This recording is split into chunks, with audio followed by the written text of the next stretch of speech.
I spent 4 years in Amherst agonizing over whether I was homosexual, heterosexual, or bisexual. I realized that I did not know what being gay was, and I moved to New York City to find out what it was. One of the most thrilling things for me was going to my first GLF dance at Alternate U at 6th Avenue and 14th Street. And this was very shortly after I moved to New York. And I remember being in a kick line with these black and Puerto Rican drag queens. And we were all incredibly high. And there was this tremendous thrill at that time where people literally were not looking at their differences, but there was a transcendent kind of liberating force that was breaking barriers down, and that was very, very thrilling. I don't remember how I was approached about it, but I ended up moving into this gay collective. And it was the 17th Street Collective. There were 10 of us. We all moved in together because we were all anti-racist, anti-sexist, anti-imperialist, and anti-capitalist.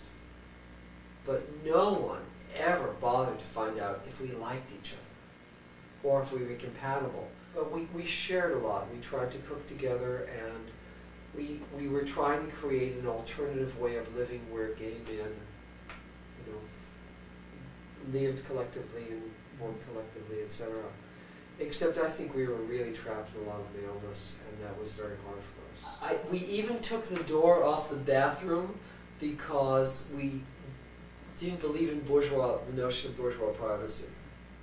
What we shared with the larger society at that point was that we were still of a polarized mentality, of a black and white mentality, and of an oppositional mentality.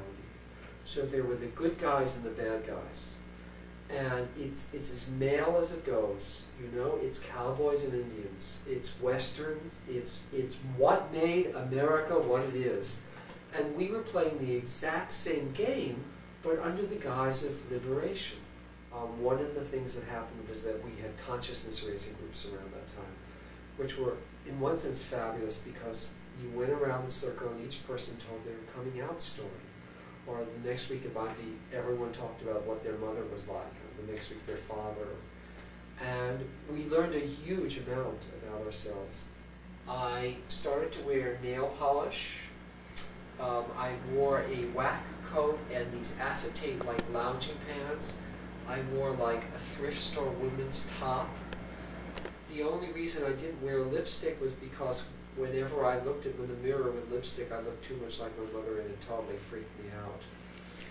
And I spent a good year, over a year, maybe two, going through exploring my feminine side in a rather narrow way.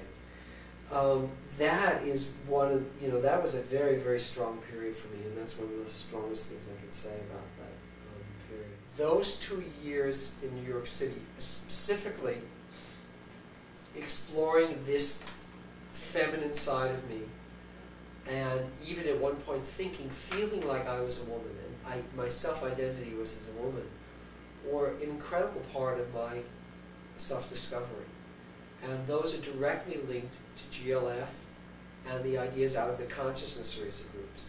So in that sense, the consciousness-raising groups are far more important to me than whatever we did in a meeting talking about this demonstration or that demonstration. I didn't really start to love myself till I was in the 40s, because what we're trying to do is, in the same way we were trying and stumbling along in the 70s, to create a different way of relating among gay men that's based on our magic, our shamanism, our spirituality, our connection with the earth, and our heart connection with each other.